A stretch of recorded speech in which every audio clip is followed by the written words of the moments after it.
Hello મિત્રો, કેમ છો બધા મજામાં જશો। સ્વાગત છે તમારું મારા નવા મિની બ્લોગમાં। તો આજે આપણે બનાવવાના છે પાલકના થેપલા। તો જો પાલક મેં બાફી અને ગ્રેવી કરી લીધી છે, અને આ ગ્રેવી છે મરચાંનું અને કોથમીરનું, એ બે પણ મેં ગ્રેવી કરી લીધું છે। તો હવે આપણે થેપલા બનાવશું। તો પહેલાં છે ને આપણે આ ગ્રેવી બધી છે ને એ આમાં નાખી દેશું।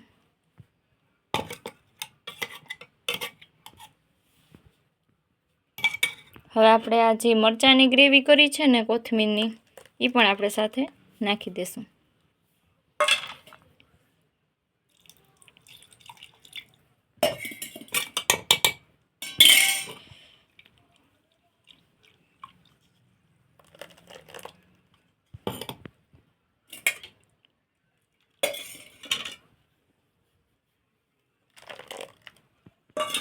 હવે આપણે આમાં બધા મસાલા ઉમેરી દઈશું।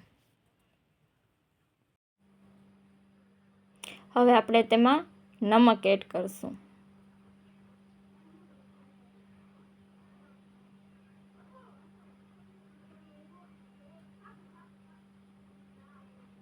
હવે સારી રીતે હલાવી લેશું।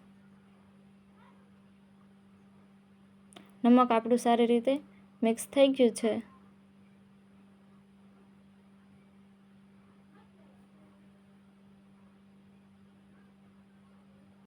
હવે આપણે આમાં તેલનું મોણ નાખી દઈશું।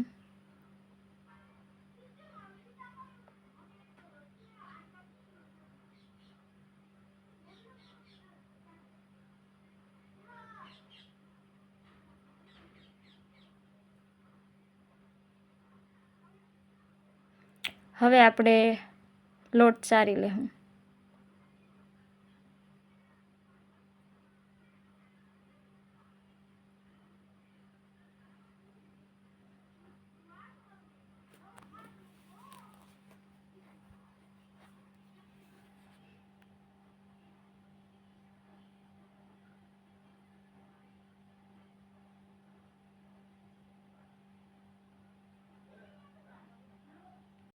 હવે આપણે થોડાક તીખા બનાવવાના છે, એટલે થોડુંક લાલ મરચું પાવડર એડ કરી દઈશું આપણે।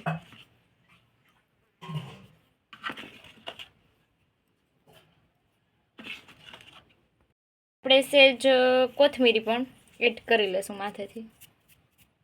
હવે આપણે લોટ બાંધી લેશું।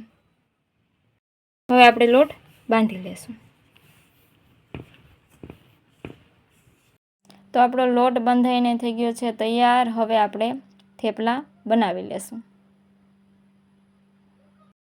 આપણે થેપલું વણીને તૈયાર કરી લીધું છે। હવે આપણે તેને પકવી લેશું। હવે આપણે ચારે બાજુ તેલ લગાવી લેશું। હવે આપણે થેપલાને ફેરવી લેશું।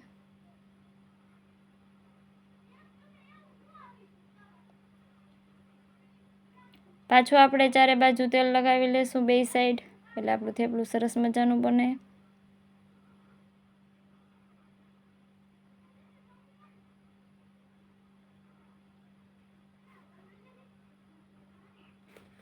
આપણું થેપલું બનીને થઈ ગયું તો તૈયાર। આજનો આપણો વ્લોગ અહીંયા જ ખતમ કરીએ। મળીએ આપણે નવા વ્લોગમાં। હર હર મહાદેવ।